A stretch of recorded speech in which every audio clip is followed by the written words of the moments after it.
Partner, we have a question from Alan Sangkon of Abante Tonight and Stars Photo. Lan, tayo ka ha for the camera. Ay, nakatayo na pala.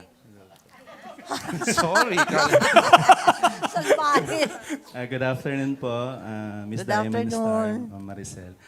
Tanong ko lang po, kasi parang isa sa mga iconic po sa inyo at pag tinatanong namin yung mga artista kung sino yung gustong masampal kayo ng artista, kayo po yung laging sinasabi nila.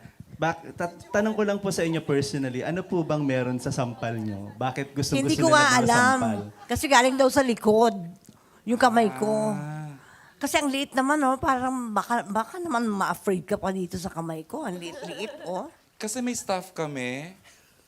Isang production staff namin, pinari-enact niya yun talaga. Nagpasampal siya kay Inay and is so proud. Si Jevan, isa sa ating mga... Jevan, oo, si Jevan. Jevan. Ayun, sa mga nagtumatayong directors natin sa floor dito sa Jevan. Ng, proud na proud siya, nasampal siya ni Inay.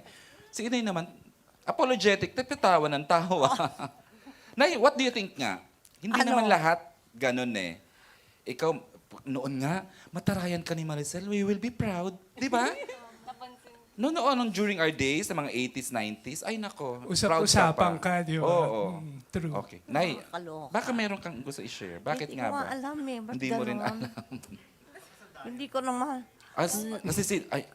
Now we know why she's the diamond Ay, star. ngayon na lang naman yan, Look di ba? close. Pero Ma'am Maricel, ano po ba? Pagka po ba, nanampal po kayo, peki po ba yun? Or talagang tinotodo nyo? Kasi parang ayaw nyong mapeki yung isang bagay na makikita ng mga audience. Hindi kasi pwedeng i-fake. Halika dito, Alan. Halika. Sample! Gusto mo ba? Kulit eh. Sige. Hindi pwedeng i-fake kasi yun yung kasama sa eksena. Si Vice nga dumugo yung gums niya eh. Nung nasampal ko. Oh, itong liit Yung kong tatlong to, character niya. deadly. Deadly. Si Inay. Sa sampal. Pero meron po ba kayong nasampal na nagdugo or parang talagang nasaktan? Mangyayari right now. Halika, Alan. It's an honor, di ba? Sample! Sample doon. Alright. Okay, yung second question ko po para dun sa four girls. Ay, salamat. Talagang. Hindi. Yung tanong ko lang sa four girls. Yeah. Kasi Sino- parang sino sa kanila? yung apat, tanong ko lang. Parang, syempre before nyong maka-eksena si Miss Maricel Soriano, kumbaga syempre kabado kayo, di ba, intimidated kayo. Pero nung bago nyo siya makilala at ngayong kilala nyo na siya, ano yung pinagkaiba? Na nakatrabaho nyo na siya at naka-eksena na siya. Ano yung pagkakaiba ni Miss Maricel Soriano? Parang iba na, no? Oo, parang iba na eh. Parang meron ng Sobrang saya na nanay lang. di ba? Pero kayo personally, gusto na yung marinig sa inyo kung ano na yung pagkakakilala nyo kay Miss Maricel after na makasama nyo siya. And before muna. Yung Before, everyday nyo siya nakakasama sa taping, di ba? Ano nga ba yung nabago?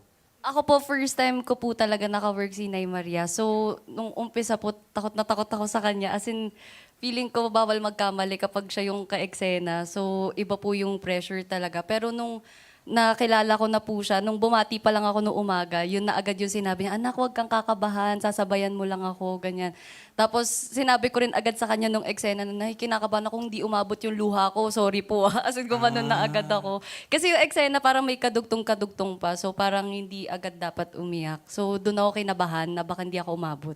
Tapos si Inay, niyakap niya talaga ako. Tapos every cut, niyayakap ako ni Inay. So parang pina-feel niya talaga na huwag kayong kakabahan, ako lang to. Kumbaga sabay lang tayong mag-eksena, ganyan. As in, lagi niyang sinasabi yun. So yun ang motivation mo now after the succeeding taping days na parang, ganito siya, Opo, dynamic niya sweet to. naman. Opo, sobrang sweet po ni Inay Oo. Maria. As Pero in. magdi-deliver ka sa scene. Ay, opo, wag kang papalpak, nakakahiya talaga. Alexa, who is a powerful, napaka-powerful din itong actress na to. Ako naman po, parang lahat naman po kami talagang iba yung kaba. Like na mamawis kamay, malamig. Seryoso? Tsaka alam po ng buong staff na kada bagong mag-taping, nagtatanong na ako, bukas na po ba yun? Kailangan ko mentally prepare, kailangan makatulog ako ng maayos. Tapos nung dumating na po ako sa set, sinabi po nung staff namin na Inay, kinakabahan si Alexa. Tapos binasag po niya agad yung kaba ko. She turned it into something very light. Actually, sa akin din po sinabi ni Inay na huwag ka magpa-intimidate kahit kanino. Pantay-pantay tayong lahat dito. Parang huwag mong hayaang pangunahan ng takot kundi hindi mo mabibigay yung best mo. Tapos yun, napakalambing po ni Inay. Niyakap din ako. Tapos pareho kami mahilig sa mga aromatherapy na inaamoy. Totoo. At aliw na aliw po ako sa Olo. mga diamonds ni Inay. Ayun na nga. Sabi ko kay Inay, Inay, kapag nawalan, wag ako yung tanongin. Hindi ako lang matos. Elise. Prior to our scene po together, nagtatanong ako sa set, sa mga nakatrabaho na si Inay, kamusta po si Inay? Siyempre, our EP, nakatrabaho na Yes, si Miss yes. Hazel Parfan. Kahit ng mga makeup artist po namin, tinatanong ko, kailangan ko bang, paano ba makikitungo sa kay Inay? Kasi gano'n naman po pag meron kayong bagong makakatrabaho, di ba? Tatanungin mo kung kamusta siya with the people, with the co-actors. And then, sabi po nila, mabait si Inay, pero kailangan prepared ka ha, kasi syempre, veterano na yan. So, ako naman po, sige po. Pero nung naka-eksena ko na po si Inay, sabi ko, pagpasok ko pa lang nung kwarto, meron kasi siyang aura na ang ganda po niyang dalin yung sarili niya. Yung parang sobrang matatameme ka. And then, ang powerful. So, medyo, yun nga, na ano po ako, parang nakaka-intimidate. Pero when I met her and we talked po after the scene, sabi ko, ay, ang sweet-sweet ni Inay. Yung pagka-powerful niya, pag na-meet mo siya or pag nakita niyo siya from afar, yun naman yung kinabaliktaran kapag nakilala niyo na po siya. Very sweet po siya, very maalaga. Parang nanay talaga yung yung dating niya. So, parang sabi ko, someday I wanna be like that. Yung powerful ka, pero pag nakilala ka na, very warm Totoo yan. and inviting. Binavalidate naman talaga ni Elise yung mga nararamdaman nating lahat when it comes to yung ganun, nasa starstruck tayo kay Maricel, na powerful talaga siya. Yung talagang medyo intimidating sa una, pero the moment she welcomes you and niyakap ka na niya, wala na, tunaw ka na. Na alam mo palang, innate sa kanya yung kagandahan ng puso niya. Loisa. Sa akin po ang masishare ko, nung first day taping po namin ni Inay, nagto-throw lines pa lang po kami ng linya. Bumabanat siya ng mga comedy na joke niya. So tawang-tawa po talaga ako. Hindi ko ina-expect kung makikipag-banter ba ako ng joke sa kanya. Yung ganon kasi baka, close ba tayo? Makikibana? Parang ganyan. Pero nung tumagal-tagal na yung taping, nakakatuwa po kasi,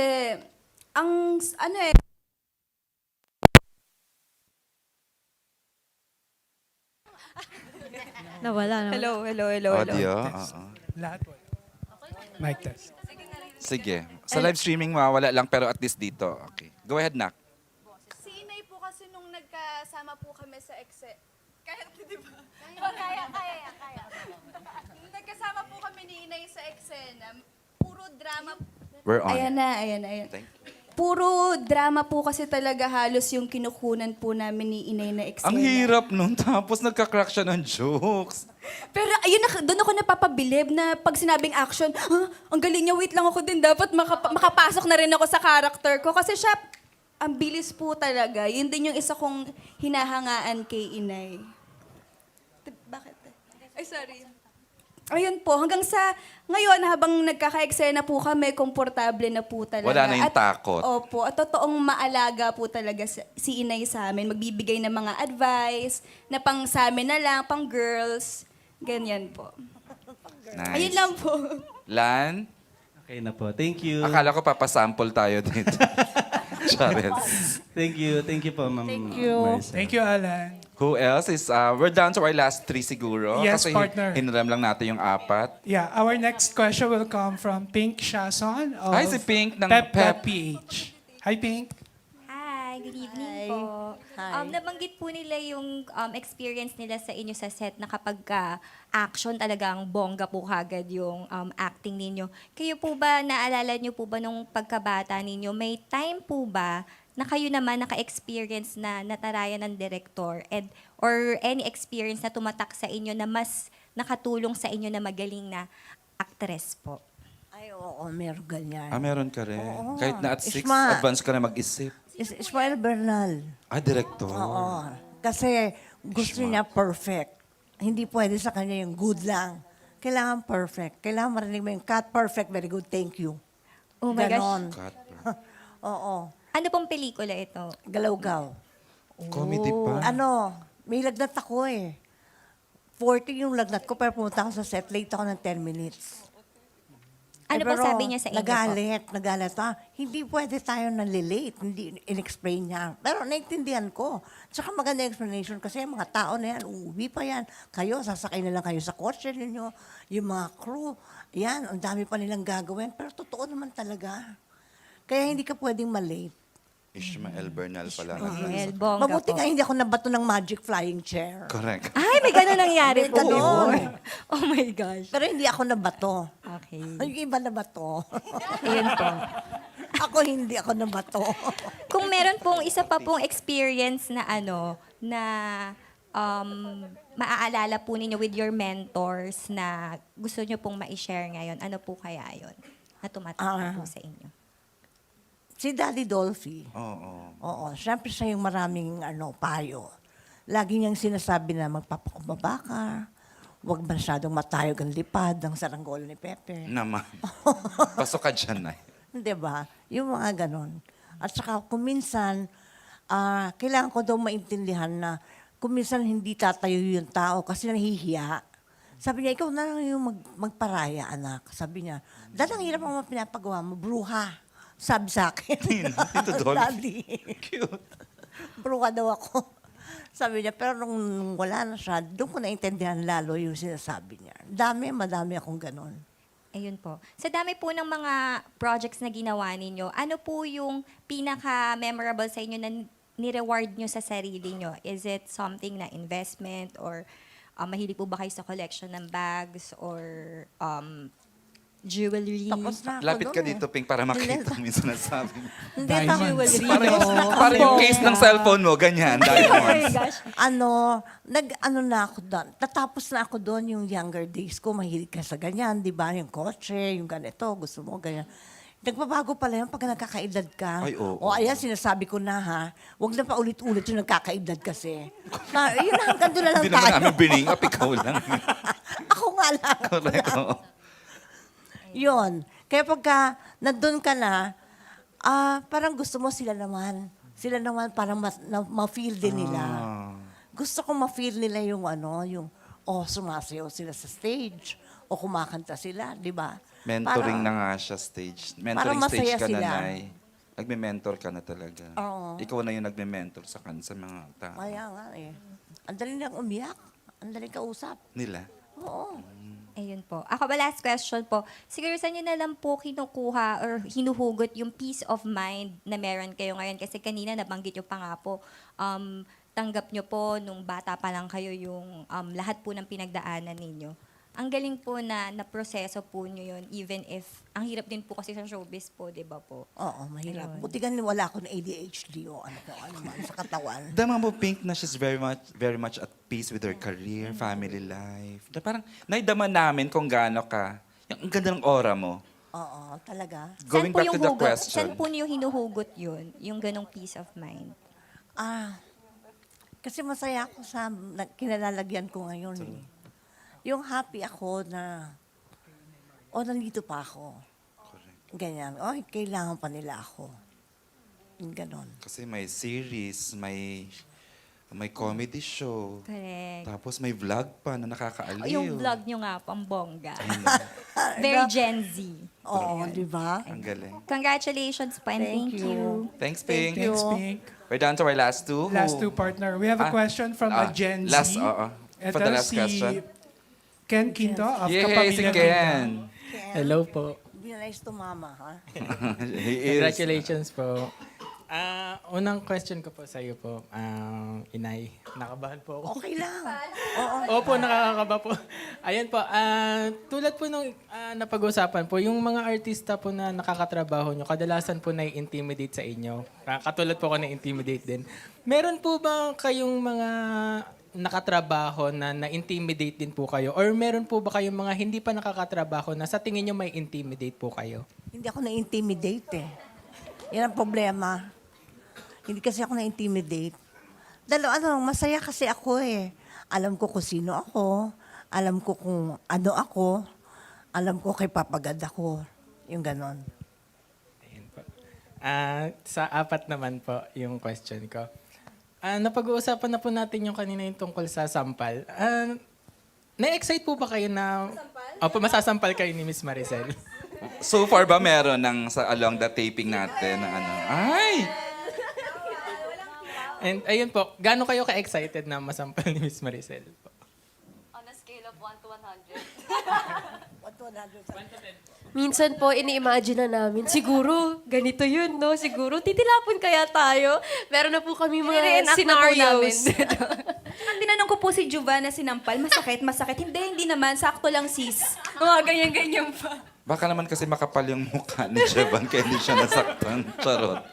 Okay, anyone else would like to ask the question before we hear from you and tumatawag na ang production, you are needed in the set na daw. Okay lang po.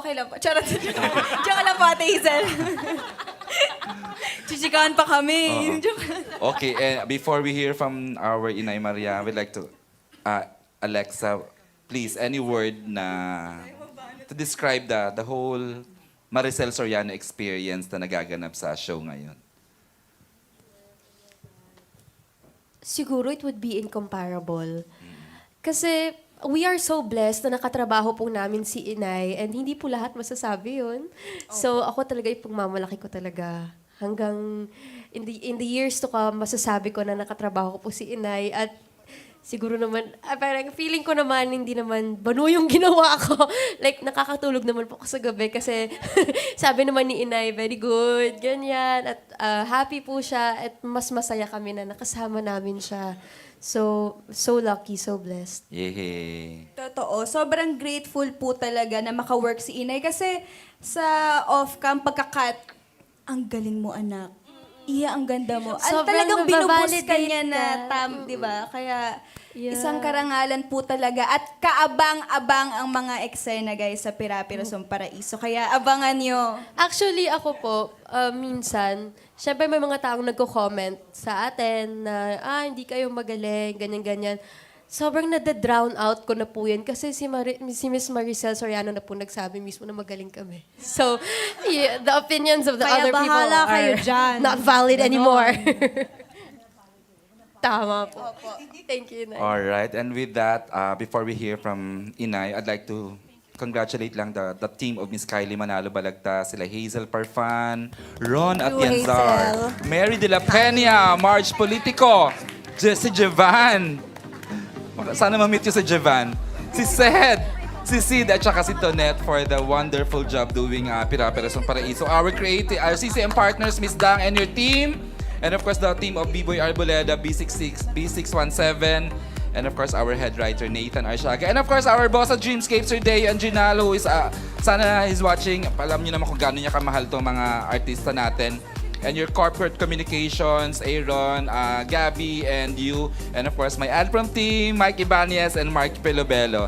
And this time, we get to hear from the Diamond Star, Miss Maricel Soriano. Ayun, maraming salamat ulit sa pagpunta ninyo ngayon. Dahil hindi daw ako lumabas sa TV, di ba? O sa ano pala? Plugs pa lang po. Plugs lang ang dumating. Marami daw nag-iintay. Meron na po nag-iintay, Oo. pero sabi ko nga, Nakakahiya pinaganda naman yung sa tahi kanila, ng no? entry mo. Sorry ha, kung hindi nangyari. Hindi ko po kasalanan yun.